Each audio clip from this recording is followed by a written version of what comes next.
ایک شخص آیا، یا رسول اللہ میرا باپ میرے پوچھے بغیر میرا مال خرچ کر لیتا ہے۔ آپ نے کہا بلاؤ۔ جب اسے پتہ چلا کہ میرے بیٹے نے شکایت کی ہے تو عرب کی شاعری تو مشہور تھی، انہیں دل دل میں کچھ اشعار پڑھے۔ جو آیا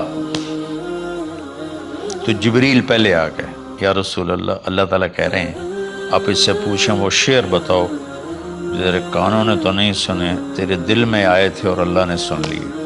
اللہ کے نبی نے فرمایا بھائی تیرا انشاءاللہ کیس سنتے ہیں، لیکن پہلے وہ شعر سناؤ جو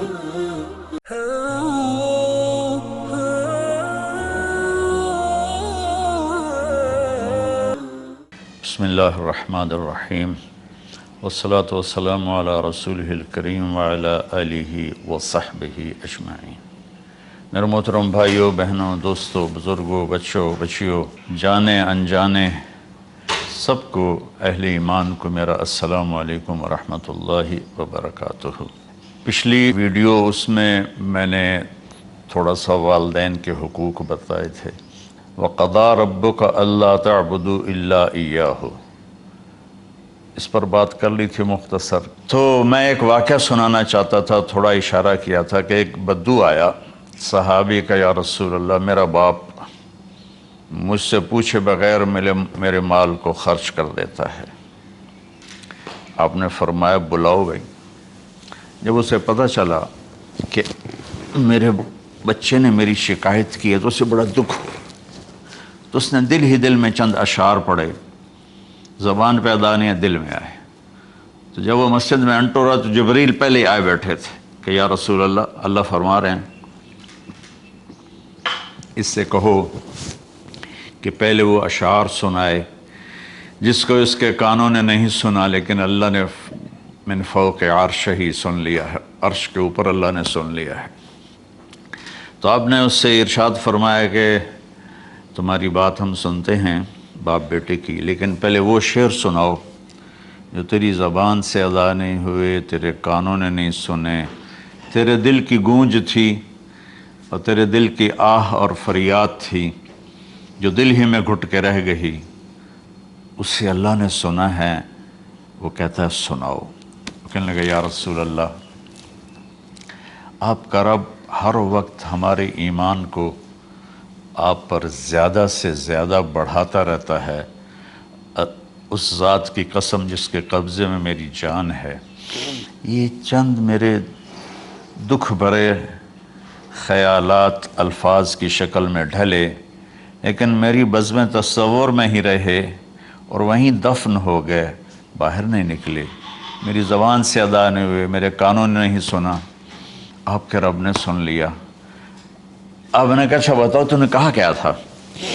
تم نے کہا جی میں نے بچے کی جب سنی شکایت میری کی ہے تو میں نے کہا تھا غضوتک مولودا وعلتک یافعا تعل بما اجنی علیک وتنہل وَإِذَا ضَاقَتْكَ بِالسُّقْمِ لَيْلَةً لَمْ أَبِتْ لِلسُّقْمِكَ إِلَّا صَاهِرًا أَتَمَلْمَلُ كَأَنِّي أَنَا الْمَتْرُوكُ دُونَكَ بِالَّذِي تُرِكْتَ بِهِ دُونِي وَعِنِي يَتَحْمَلُ تَخَافُ الرَّضَى نَفْسِي عَلَيْكَ وَإِنَّهَا لَتَعْلَمُ أَنَّ الْمَوْتَ وَقْتٌ مُؤَجَّلٌ فَلَمَّا بَلَغْتَ السِّنَّ وَالْغَايَةَ الَّتِي إِلَيْهَا مَدَى مَا فِيكَ كُنْتُ أُؤَمِّلُ جَعَلْتَ جَزَائِي غِلْظَةً وَفَظَاظَةً كَأَنَّكَ أَنْتَ الْمُنْعِمُ الْمُتَفَضِّلُ فَلَيْتَكَ إِن لَّمْ تَرَعْ حَقَّ أُبُوَّتِي فَعَلْتَ كَمَا الْجَارُ الْمُجَاوِرُ يَفْعَلُ فَأَوْلَيْتَنِي حَقَّ الْجِوَارِ وَلَمْ تَكُنْ عَلَيَّ بِمَالٍ دُونَ مَالِكَ تَبْخَلُ۔ میں بھی ترجمہ کرتا ہوں۔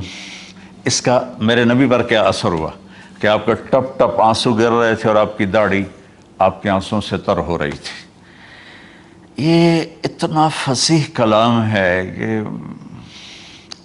عربوں کو بھی پسینہ آ جائے گا ترجمہ کرنے کے لیے، تو میں تو عربی نہیں ہوں، لیکن یہ فخر تو حاصل ہے، بھلے ہیں یا برے ہیں دو چار قدم ہم بھی تیرے ساتھ چلے ہیں۔ کچھ عرصہ اہل علم کی محفلوں میں بیٹھے، کچھ زبان کی شناسائی ہوئی، تو میں اپنی کم مائگی کے ساتھ اس کا ترجمہ کروں گا۔ وہ کہتا ہے غزوتک مولودا وعلتک یافعا تعل بما اجنی علیک وتنہل۔ میرے بیٹے جس دن تو پیدا ہوا ہم نے اپنے لیے جینا چھوڑ دیا. اوئے ہوئے ہوئے ہوئے، ہم تیرے لیے جیے. تیری ماں تجھے دودھ پلاتی تھی، میں تیرے لیے روٹی کے نوالے لاتا تھا. میری ساری کمائی پہلی اور آخری سب تیرے اوپر لگتی تھی. تجھے خوش دیکھتے تھے تو خوش ہوتے تھے، تجھے روتا دیکھتے تھے تو ہم روتے تھے. وَإِذَا ذَاقَتْكَ بِالسُّقْمِ لَيْلَةً لَمْ أَدْلِ سُقْمَكَ إِلَّا سَاهِرًا أَتَمَلْمَلُ. جب تو کبھی بیمار ہو جاتا تھا تو تیرے سرانے بیٹھ کر ہم ساری رات روتے تھے اور دعائیں کرتے تھے، یا اللہ ہمارے بچے کو بچا لے، ہمارے بچے کو صحت دے دے. اس تڑپ میں ساری ساری رات میں جاگتا تھا. تیرے لیے میں نے اپنا سب کچھ لگا دیا، اپنے لیے جینا چھوڑ دیا، اپنی خواہشات کو دبایا، تیری ہر خواہش کو پورا کیا. تجھے مسکرانے کے لیے، تجھے ہنسانے کے لیے میں دھکے دھوڑے کھاتا رہا. کبھی گرمی لو کی جھلسا دینے والی ریت اور کبھی سردی کے سرد ہوا کے تھپیڑے، لیکن میں ان دونوں سے گزرتا ہوا تجھے پالنے کی خاطر اپنے آپ کو کھپاتا رہا.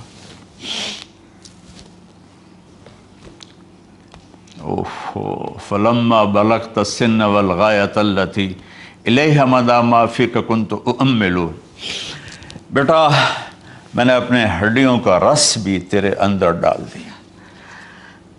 صرف کمائی نہیں، میں نے اپنے ہڈیوں کا رس تیرے اندر ڈالا. میں نے جو کچھ تھا تیرے اوپر قربان کیا. تجھے مسکراتا دیکھ کر میں اپنے غم بھولتا تھا، تجھے ہنستا دیکھ کر مجھے دکھ بھول جاتے تھے. اور پھر آہستہ آہستہ آہستہ میری ہڈیوں کا گودا، میری کمائی تیرے اندر گئی اور تو ایک خوبصورت درخت کی طرح بڑھتا چلا گیا، بڑھتا چلا گیا، بڑھتا چلا گیا، بڑھتا چلا گیا. اور میری بڑھاپے نے کمر جھکا دی اور میں جھکتا چلا گیا، جھکتا چلا گیا. میرا خیال تھا کہ جیسے میں اس کی انگلی پکڑ کے چلتا تھا، اب میری باری ہے، یہ میری انگلی پکڑ کے چلے گا. جیسے میں اسے سینے سے لگاتا تھا، پیار کرتا تھا، جھولے جھلاتا تھا، باغ میں لے جاتا تھا. یہ ساری اس کی تعبیرات کے اندر داخل ہیں، الفاظ میں نہیں ہیں. تو مجھے خیال آتا تھا جب میں بوڑھا ہو جاؤں گا نا تو میرا بیٹا بھی مجھے ایسے ہی لے کے پھرے گا، میرا بیٹا بھی میری سنے گا.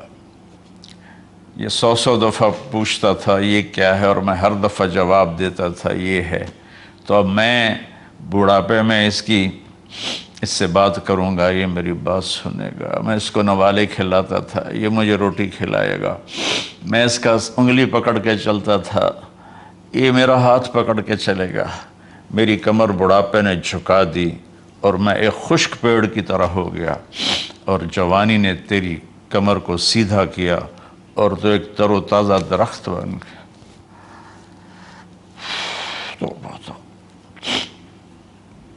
تو مجھے خیال آیا کہ میں نے 20 سال اس بچے کو پالا ہے، ابھی اپنی ماں اور باپ کو دیکھے گا. لیکن ایک دم اچانک کیا ہوا، فَلَمَّا بَلَغْتَ السِّنَّ وَالْغَایَةَ الَّتِي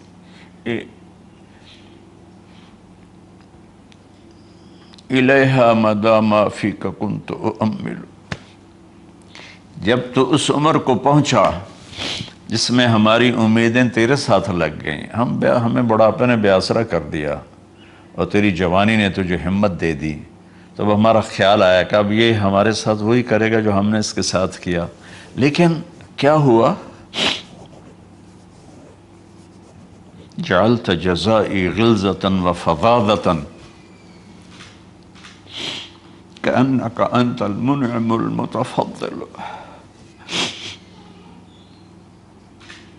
تو اتنا بدتمیز ہوا، تیری زبان چھری بن گئی، تیرا رویہ زہر بن گیا، اور میری ساری زندگی کی محنت کا بدلہ تو نے مجھے نافرمانی سے دیا، بد اخلاقی سے دیا، بدتمیزی سے دیا۔ میں حیرت بھری نظروں سے تجھے دیکھتا رہا اور میں اپنی پچھلی 20 سالہ زندگی کو جھٹلاتا رہا کہ میرے خیال میں اس کا نوکر ہوں اور یہ میرا مالک، میں اس کا باپ نہیں، میں اس کا نوکر ہوں، کیونکہ ماں باپ کے ساتھ ایسا کوئی نہیں کرتا ہے، یہ میرا مالک ہے اور میں اس کا نوکر ہوں، اس لیے مجھے ڈانٹ رہا ہے۔ کتنے بچوں کو میں نے یہ کہتے سنا اپنے باپ کو، تو میرے واسطے آج تک کیتا کی، تو میرے واسطے آج تک بنایا کی۔ اور جو باپ بے بسی کی تصویر بنا ہوتا تھا وہ شکلیں بھی میرے سامنے ہیں۔ ہمارا دیہاتی ماحول زمیندارہ ماحول ہے، نہیں اب تو شہروں میں بھی یہی حال ہے۔ جس نے وہ لیول اے لیول کیا ہے اسے کیا پتہ ماں کسے کہتے ہیں، باپ کسے کہتے ہیں۔ تو میں نے اپنی آنکھوں سے باپ کی بے بسی اور بیٹے کا غرانہ ایک دفعہ نہیں کتنی دفعہ دیکھا۔ تو میرے واسطے آج تک ہی کیتا ہے، تو میرے واسطے آج تک ہی بنایا ہے۔ وہ کہتا ہے اچھا میرا بچہ جداں جوان ہو سو آپ پہ سمجھ جسو۔ جبریل انسانی شکل میں آئے کہ یا رسول اللہ کچھ سوال کی، قیامت کب آئے گی؟ کہا اللہ کو پتہ ہے۔ کہا کوئی نشانی؟ فرمایا جب دیکھو کہ بیٹیاں بھی ماؤں کو نوکر کی طرح دھتکار رہی ہوں تو سمجھنا قیامت آنے والی ہے۔ کچھ عرصہ پہلے ایک بچی اور ماں، تو ماں کچھ بات کر رہی تھی اور بیٹی کہہ رہی تھی بھوک نہیں بھوک نہیں، اور اس کی ماں کے خون سے بھرے ہوئے آنسو بہہ رہے تھے اور اس کی ہچکیاں لگ رہی تھی کہ یہ وہ ہے جس کو میں نے اپنے پیٹ سے جنا اور اپنی چھاتی کا دودھ پلاتے پلاتے پلاتے میں نے کتنی تکلیفیں برداشت کی، اور آج کر یہ بھوک نہیں۔ تو کمال کے اشعار میں سوچ رہا ہوں جب میرا یہ حال ہے 1400 سال بعد کہ میرے آنسو نہیں رک رہے، تو اللہ کے نبی تو زارو قطار روئے تھے، داڑھی آنسوں سے تر ہو گئی تھی۔ کہا بیٹا جب تو نے میری ساری زندگی کی محنتوں کا بدلہ بدتمیزی سے دیا، گالی گلوچ سے دیا، دھکے دے کر باپ کو گھر سے نکال دیتے ہیں، تو بیٹا میں یہ سمجھا کہ تو نے ایک خواب دیکھا تھا، تو نے ایک خواب دیکھا تھا کہ تو باپ ہے اور یہ بیٹا ہے۔ اصل حقیقت یہ ہے کہ یہ مالک ہے اور میں نوکر ہوں۔ پھر آگے کہتا فَلَيْتَكَ إِن لَمْ تَرَ حَقَّ أُبُوَّتِي فَعَلْتَ كَمَا الْجَارُ الْمُجَاوِرُ يَفْعَلُ۔ اچھا چلو بیٹا تو نے مجھے باپ تو نہ سمجھا، چلو ایک پڑوسی سمجھ لو۔ عرب میں پڑوسی کا بہت خیال کیا جاتا تھا، اور یہ عرب کی شان تھی کہ اپنے پڑوسی کو وہ عزت دیتے تھے جو اپنے گھر میں ایک دوسرے کو عزت دیتے تھے۔ تو اس نے پھر اس کی طرف اشارہ کیا کہ اگر میں تیرا باپ نہیں ہوں، تیرے رویوں کو دیکھ کر تو یہی لگتا ہے کہ میں تیرا نوکر ہوں، تو میرا مالک ہے، تو چلو اتنا تو کر دے جتنا ایک پڑوسی کے ساتھ کرتا ہے۔ فَأَوْلَيْتَنِي حَقَّ الْجِوَارِ وَلَمْ تَكُنْ عَلَيَّ بِمَالٍ دُونَ مَالِكَ تَبْخَلُ۔ تو پڑوسی پر تو عرب خرچ کرتے ہیں، تو بھی تھوڑا سا میرے اوپر خرچ کر دیتا اور تو بخیل نہ بنتا، اور میرے خوابوں کو چکنا چور کر دیا، میری امیدوں پر پانی پھیر دیا، میرے بڑھاپے کو ذلت اور رسوائی میں بدل دیا۔ اچھا میرا پتر جا خوش رہو۔ ماں باپ کہاں بد دعائیں کرتے ہیں؟ تو میرے نبی کی آنکھوں سے آنسو، یہ ساری داڑھی تر ہو گئی، تو آپ نے اس کے بچے کو گریبان سے پکڑا اور جھٹکا دے کر دھکا دے کر دفع ہو جا، انت و مالک لابیک، تو اور تیرا سب کچھ تیرے باپ کا ہے۔ حضرت علی رضی اللہ تعالیٰ عنہ سے کسی نے پوچھا کہ آپ کے بیٹے حسن کیسے بیٹے ہیں؟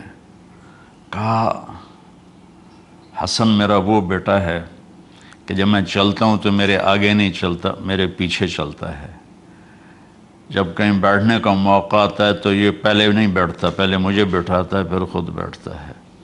جب کھانے پر بیٹھتے ہیں تو یہ روٹی کی طرف ہاتھ نہیں بڑھاتا جب تک میں نہ بڑھاؤں، یہ سالن کی طرف ہاتھ نہیں بڑھاتا جب تک میں نہ بڑھاؤں۔ میں کمرے میں ہوں تو یہ چھت پہ نہیں چڑھتا کہ میرے باپ کی بے ادبی ہو جائے گی۔ میں حالانکہ چھت پہ چڑھنا ضرورت کے لیے ہوتا ہے، لیکن قربان جائیں اہل بیت کے ایسے ہی اخلاق ہوتے ہیں، آل رسول ایسے ہی ہوتے ہیں۔ میرے عزیزوں نوجوانوں سے کہہ رہا ہوں جن کے والدین زندہ ہیں، ہم تو محروم ہو گئے، وہ قبروں میں چلے گئے، لیکن میں اتنا مصروف رہتا ہوں۔ اب یہ کرونا کی وجہ سے گھر میں بیٹھے ہوئے ہیں، یعنی میری زندگی ایسے پہیے کی طرح گھومی ہے، اور پھر دل کی تکلیف، پھر اس کے ساتھ سر کا درد شدید۔ اس کے باوجود میں روزانہ 10 نفل اپنے باپ کے لیے پڑھتا ہوں، 10 نفل اپنی ماں کے لیے پڑھتا ہوں، اور 4 نفل اپنی خالہ کے لیے پڑھتا ہوں کہ ساری زندگی سجدوں میں سر رکھ کے اس کا ثواب ماں باپ کو پہنچاؤں، تو ماں باپ کا حق ادا نہیں ہو سکتا۔